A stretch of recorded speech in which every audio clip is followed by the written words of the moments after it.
November 22nd, 1963. And Beverly, where were you positioned at that fateful moment? Almost directly across the street from the infamous Zapruder. And you yourself were taking movie film? And would have a camera did you have at that time? The brand, I'm not sure. It was a foreign made. It was either like a Yashica or a Fujiyami, which I had both of those. So I don't remember exactly. It was an experimental camera that had been given to me by Lawrence Taylor Rocco Jr., a man that I was dating at the time. And it was an 8mm camera.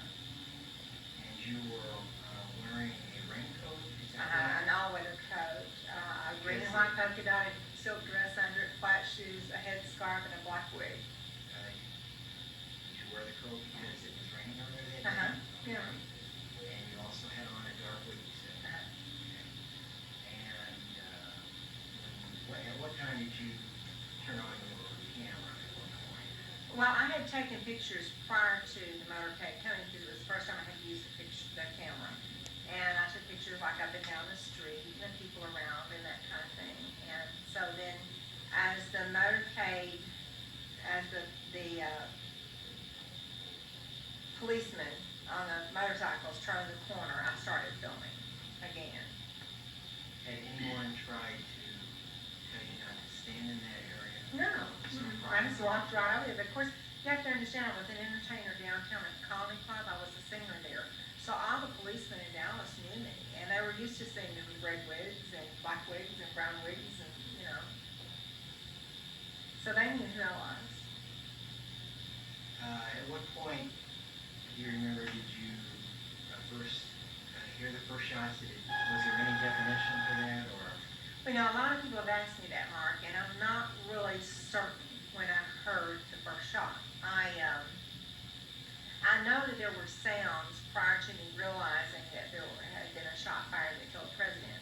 But in my mind, I thought about it being those little things that they used to make when I was a child. You're probably too young to remember them. But they used to make a little thing about the size of a piece of round bubble gum. And you threw it on the sidewalk and it exploded and made a pop. And that's, I remember thinking, gosh, something's really weird to let somebody bring those down here in this crowd. And that's all I thought. I mean, I can't remember thinking anything that it was a shot. I didn't. The only time that I realized that a shot had been fired was when I was looking through the viewfinder of my camera at the time the president was fatally wounded, when he went violently back against the seat and the back of his head blew off. And you clearly saw that? Well, I clearly saw that, which put me in a total state of shock. I was frozen. Everybody says, why didn't you fall down like everybody else? I couldn't have if my life depended on it. I was like a statue. I was totally frozen. Did you see the man run from the car, behind the presidential limousine and run and jump on that? Yes, I was still filming. I continued to film until they got probably just to the underpass. If I were guessing, I probably stopped filming just as they got to the underpass, if I were guessing. But I can't prove that because my film is gone. What did you do after that? I walked across the street to the direction in which I felt like the shot had come from. And there was a whole group of people. People were running over there and gathering over there. And not being one to immediately go up to a crowd of people, I stood around the area of the concrete steps that comes down the grassy knoll. And I stood there and was watching the crowd of people on the other side that had gathered and just kind of listening, and really I think I was waiting to see if anybody wanted to talk to me. And they didn't. No police officers approached you? No policeman approached me. I saw a policeman right after I got to the side of the street come down from like the concrete area up there that, I guess it was a monument. I to this day don't know what it was. Of course, back then it wasn't called Ely Plaza. It was just called, I just called it the grassy place down there by the highway. And somebody came from the concrete area, and it was a policeman, and he went off in the direction that I call north. Now, I'm not sure about the directions, but he went toward the downtown area, that direction. And as I stood there, a man came down, like this and caught the peripheral vision on my left-hand side, and I looked up, and I saw a policeman that I knew. I did not know his name at the time, but I knew him to be Geneva White's husband, who was the hostess for Jack Ruby. And, but you knew Geneva White? Yes, I knew Geneva. Okay. And then you held on to your film until you brought it to work with you, is that correct? Well, my film was remained in the camera. I didn't even take it out of the camera. I was in an absolute state of shock. I walked back to the parking garage down by the Colony Club. I got in my automobile and I started driving home, and I was on Central Expressway when the news came on that the president was dead. And I remember pulling over to the side of the street and sobbing. I went home, I took 2 sleeping pills, and I went to sleep. About, I'm going to say 4:30, somewhere along in there, Abe Weinstein, my boss, called and told me that we would be closing the club that night in honor of, the president being shot in mourning. And when I got up, of course I turned on the news and, saw everything the news had to say. And my mom wanted to come down to the site, and I drove my mom down here that afternoon where all the flowers were. We went down to see the flowers. I took stills of the flowers, which are here in the center. And I went back home. I took 2 more sleeping pills and went back to bed. The next day, I virtually kept myself knocked out. I was afraid, but I don't know what. I still don't know what. It was just a horrible trauma to have gone through. And while I was not the closest witness to the assassination, I had it in a viewfinder on a camera, which was just like it happened in my face. Something that I will never forget, something that gives me nightmares still. You held on to it at that point and decided not to? Well, I didn't decide. I cannot say that was a conscious decision. I just didn't do anything. Just like today, my husband and I went to Texas Photo over in Texas, and I took some film over there that I found in a drawer that I have no earthly idea what's on them. I took some last week and had them developed, and they were when my 10-and-a-half-year-old daughter was 6 months old. And that's how long they have been undeveloped in my drawer. I mean, this is a habit that I have. This is not something that I've ever been able to break. So it would not have been in my character to take these film out of my camera and rush to a store and get them developed. That is just not me. I still don't do it. And so Abe called and he closed the club on Saturday night. Then, as you know, on Sunday, our friend Jack Ruby went into the basement of the police department and he shot Lee Harvey Oswald. And you made... So on Sunday night, again, Abe closed the club, I guess in respect of Jack Ruby. So on Monday night, when the club reopened, our first show, I think, was at 9. Anyway, I went to work about 7:45 till 8 to 8 o'clock. That's when I normally arrived at work. And our club had 2 sets of stairs. You went up a set of stairs, you hit a landing, you went up the second set of stairs, and there was the little desk where you paid your cover charge and went in. Well, when I got to the landing between the 2 flights of stairs, there were 2 men waiting there. One man, they both flashed ID, but only one do I remember being a badge. The man had a badge. He told me his name, and he said he was with the FBI. He said, we understand that you were down. Now, of course, I'm paraphrasing the conversation because I don't remember it word for word, but it was, the content is the same. He said, I understand you were down at the grassy area taking pictures when the president was killed. And I said, yes, sir, I was. He said, have you had the film developed? I said, no, sir, I have not. And he said, where are they? I said, they're still in my camera. He said, where's your camera? I said, it's in my makeup kit. Now, also in my makeup kit, beside the camera, was a Prince Albert tobacco can full of marijuana. Just a few years before, Candy Bar had been sentenced to, I think it was 10 or 15 years in the penitentiary for less than an ounce of marijuana. And there I am with a Prince Albert can full of marijuana. If they'd asked me for my soul, I would have asked them how to get it out and be glad to give it to them. So I opened up my makeup kit with the back of the lid of it, opened it up to him, hoping he couldn't see it. And I handed him my makeup tray and asked him to hold it so that I could distract him. Well, I jerked that camera out, took the makeup tray back, set it back down in there, and handed him the camera, at which point he took the film out of my camera. And he said, we want to develop them and look at them, and we'll get them back to you in a few days. And I said, fine. And being 17 years old at the time, I was too dumb to ask for a receipt. Didn't know I needed one. This was the FBI. Now, a few days before, I had met Oswald in Ruby's club and had been introduced to him as Lee Oswald, my friend with the CIA. I didn't know what the CIA was, but I did know what the FBI was. And I did not want them looking in my makeup kit. And I trusted him. Why shouldn't I? But you had worked for Jack Ruby. No, I worked for Abe Weinstein next door and was very close friends with Jack Ruby and a couple of girls in his club, Jada and Shari Angel.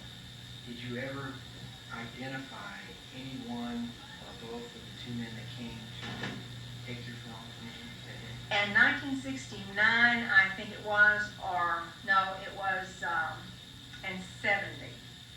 It would have been the fall of 70, I think. There was an investigator, could have been 71. I'm not sure, but he knows exactly what it was. There was an investigator by the name of Gary Shaw, whom I talked to the first time in the fall of the fall of 69 or the spring of 70, when I was staying in his home under very different circumstances. And he came to interview me in a little town called Omaha, Texas. He brought 4 mug books. He and another man came down and brought 4 mug books. He asked me to go through these mug books and pick out people. Asked me if I knew this person and that person. He came to the picture of David Ferry in that, and he said, "Who is this?" I said, that's David Ferry. He was Jack Ruby's manager of his club. The man was in the club so much that I, honest to God, thought he was the manager of the club. And I didn't know till just last year that he wasn't. And so while I was going through, it was in the 3rd book that I'd already given Gary a description of the man, Mr. Shaw. I'd given him a description of the man, and I found him in the book, and I said, "This is the guy who took my film." He said, "You think that's the man who took your film?" I said, "No, sir, I know that's the man who took my film." And lo and behold, the man was FBI agent Regis Kennedy. I don't know, just Regis Kennedy is all I know.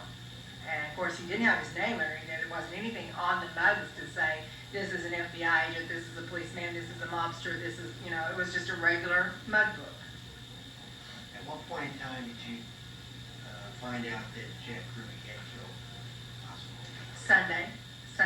Actually, it was probably in the evening hours, like on the 5 o'clock news, because I had knocked myself out that day. And when Abe called and woke me up, I guess it was probably about 4:30, and when the news came on at 5, I just flipped the TV on and saw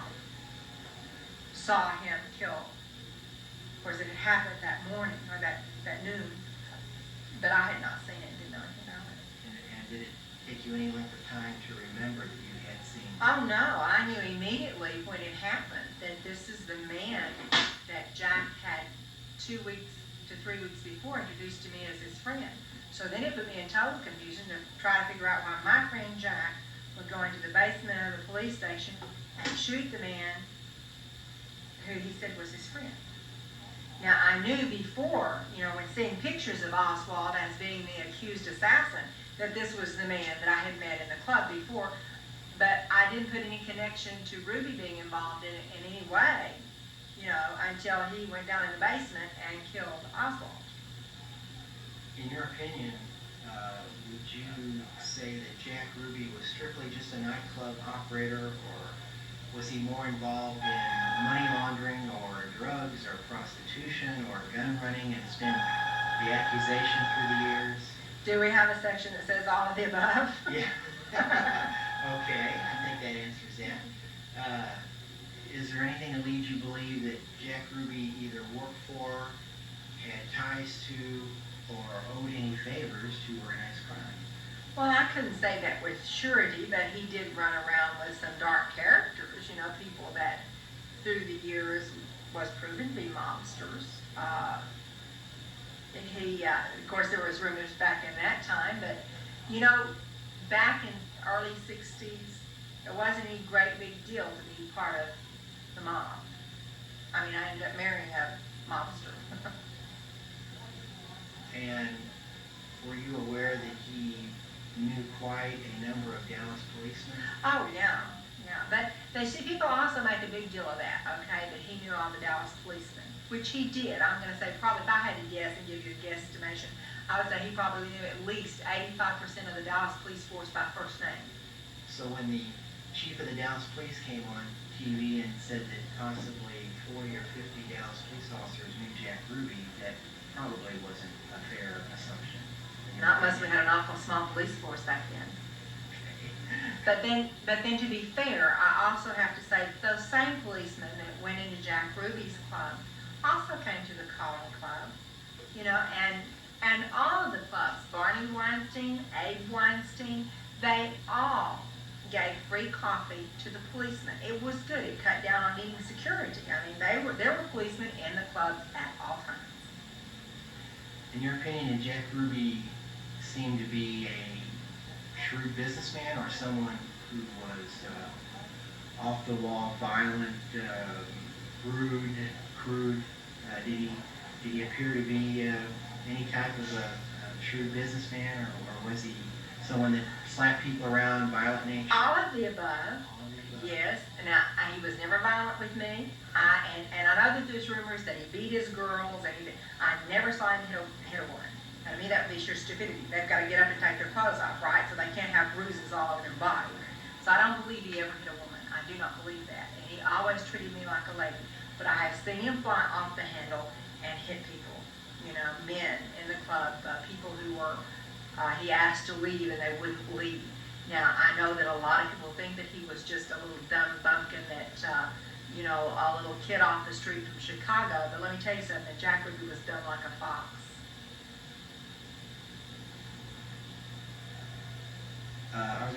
Isn't that really what the Warren Commission wanted you to have everybody believe that Jack Ruby was an SOB? Probably, and he may have been. I don't know how he was. Not to you. But to me, he treated me like a lady, and I had a very nice friendly friendship with him. I enjoyed his friendship. Would you like to see your film returned back to you? Are there any efforts underway? I am in the process of contacting attorneys now to file a class action suit to regain the custody of my film. It is mine. I want it back. They've had it long enough. I think they should have seen it by now, at least once, and I think they ought to return it to me. I really do. It's mine, and I want it back. Beverly, would you mind, on the subject of the shooting of the president itself, and I know we're retracting at this point, seeing something like that happen must be pretty vivid in your own mind. Yes. All right. Now, you had told me in the past, could you possibly, I'm not going to ask you to describe, but is there any doubt in your mind that the president had a rear head wound? Could you say? In my opinion, which is what you're asking for, the whole back of his head blew off. It looked like there was a whole bucket of blood thrown out the back of his head. And I don't care if I'm the only person on the face of the earth that believes it. I know without a shadow of a doubt he was shot from the front and the back of his head blew off. Now, if he was shot in the back of the head from the school book depository, then that bullet had to do a U-turn in his head and come back out. And I just don't think bullets do that. Do you have a problem possibly describing the action shortly after the shooting of a man or two men behind that fence that you spoke of? Well, I don't know. The two men that I saw, I don't know for sure came from behind that fence. But where I was standing, the one man who was Geneva White's husband, in a policeman's uniform, but I cannot tell you how it was not complete, other than I don't remember him having a hat on, and I don't remember him having a pistol on. Okay? But it was the dark blue pants and the dark blue shirt. He had a badge on, and he comes down and he catches my peripheral vision, and I look up and we make eye contact. He knew me and I knew him. And that's why I said that he's going to want to talk to me in a minute. Now, where he was when he came from this direction of the picket fence, I don't know. I don't know that he was behind there. In retrospect now, of some of the evidence that has come out, I feel like, with all my heart, that he was back there. Yes. And you spoke of one other gentleman, which I find very stimulating, very interesting. Well, it's the same type of situation. I can't prove that it was him, but the guy that came from like the concrete, what do you call that place up there? Y'all know what about it. You know, the little circle, Arcade. semicircle thing, and they've got a little concrete fence that where the Rooter was standing. Arcade pavilion. The arcade pavilion. He came from like between that picket fence area and that little square thing that the Rooter was standing on, and disappears into the crowd. And that man, I believe with all of my heart, was Sergeant Patrick Dean of the Dallas Police Department. Did you know Patrick Dean by sight? Well, I knew, now this is going to sound strange, okay, but I knew that for a long time, the reason why I would not say this to people is because for a long time I thought the man that I saw at the assassination site was J.D. Tippit. J.D. Tippit was the policeman that got shot, I don't know where, but supposedly by Oswald over no cliff somewhere. And I'm not going to tell people that I think I saw this man at the assassination site when he died a hero. And so for years I've kept that suppressed in my mind, believing the worst of somebody. Well, a few weeks or months ago now, I had the opportunity to meet a lady who is the daughter of Sergeant Patrick Dean. She asked me, did I know him? And I said, well, I probably know. I knew all the policemen that hung around down here. And I said, I probably knew him. So she shows me a picture of her daddy, who is Sergeant Patrick Dean. My face evidently went ghostly white. She said, you knew my daddy? And I said, yes, I did. And she said, how? I said, well, he used to come into the clubs downtown. And that's all I said. Well, in the weeks to come, she came back to Dallas. She spent the night with me, and she started pressing me about the information about her daddy. Finally, I said, what I'm going to tell you, you are not going to want to hear. And she said, well, I know that my daddy had something to do with it. And I said, well, I believe with all of my heart that I saw your daddy come from behind that concrete wall the day the president was shot. No. And that was Sergeant Patrick Dean. Now, you see, Sergeant Patrick Dean and J.D. Tippit look enough alike to be brothers. So all these years, the man that I had thought was J.D. Tippit, and reality was Patrick Dean.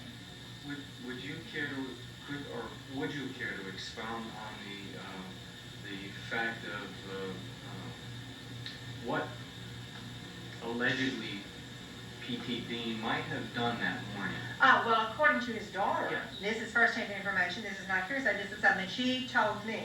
Right. When she spent the night with me, she said, do you know where my daddy was that morning? And I said, well, I have no earthly idea where your dad was that morning. She said, shortly before 6 o'clock, he got a phone call, at which point in time he loaded all of his high-powered rifles in the trunk of his car, and he went to South Texas deer hunting. Well, anybody who's ever hunted deer, and certainly in Texas, you know that you're sitting in a deer blind at 6 o'clock in the morning, not headed to the site to hunt. And then she said he got home about 4:30 that afternoon and didn't have any deer. So where did Patrick Dean go with all his high-powered rifle November the 23rd at 6 o'clock to 6:15 in the morning? Where did he go? In your mind, you feel it was P.T. Dean that you saw at Dealey Plaza? Yeah, I really think it is. I can't prove it, but in my heart, I believe it was Patrick Dean. I do. I appreciate it. Was there a point in time after the assassination that someone might have advised you that it would be better not to speak openly about what you saw? Oh, my husband. Not the husband I'm married to now. I'm married to a preacher now. Thank God turned my life around. And married to a preacher now. But my first husband was the alleged leader, or one of the alleged leaders of the Dixie Mafia. He was a hitman. At the time of his death, he was counted with 16 murders here in the state of Texas. So he was no small-time hood. At the time of his death, he was under a 20-year prison sentence. And one night, after a cozy little meeting at the Egyptian restaurant, or Egyptian lounge, an Italian restaurant here in Dallas, with a bunch of people, such as Curtis McCord Jr., Charles Harrelson, Russell Douglas Matthews, Joe and Sam Campisi, my husband, Timmy Overton, and Jerry James, I know for sure were at that meeting. And the subject, and I don't know how, okay, so I can't put it all together for you, but the subject came up, and I said, I was there when it happened, and I started telling them what I saw. You knew these gentlemen? Yeah, they were friends of my husband. As a matter of fact, Artie Matthews, Russell Douglas Matthews, was the best man at our wedding. He signed our wedding certificate. So everybody gets this hushed attitude and they get angry. And so my husband just politely takes me by the arm and says, we're leaving, and we go home. And at which time he tells me I'm not to mention the subject of the assassination of President Kennedy again. And at the same time, I still had some mementos. I had little buttons, you know, the little campaign buttons, and I had I don't know if it was a bumper sticker, but it was a little sign, maybe put someone in your yards and vote for Kennedy, and just a bunch of little pictures and stuff, and the handout bills. And he burned every one of them in the fireplace. Why did were you threatened at all? But he just told me I wouldn't see the sunrise again. Did you feel that was affirmed? Well, at that time he had been filed on, let's see, for the murder of Johnny Gennaro. He had been filed on for the murder of Truman Carter. He had been filed on for the murder of George Fuqua and his girlfriend. He had been filed on for the murder of Jack Kelly. I have reason to believe that he was serious. That was my point. I just want to clarify that. Beverly, do you know who owned or was the proprietor of the Egyptian lounge? Joe and Sam Campisi. Beverly, we thank you very much for your candor and straightforwardness, and we appreciate your time very much. Thank you. And there's a question I'd like to ask this young lady right here. Her name is Sharon. What she thinks of the young man that gives her You have roses. my card.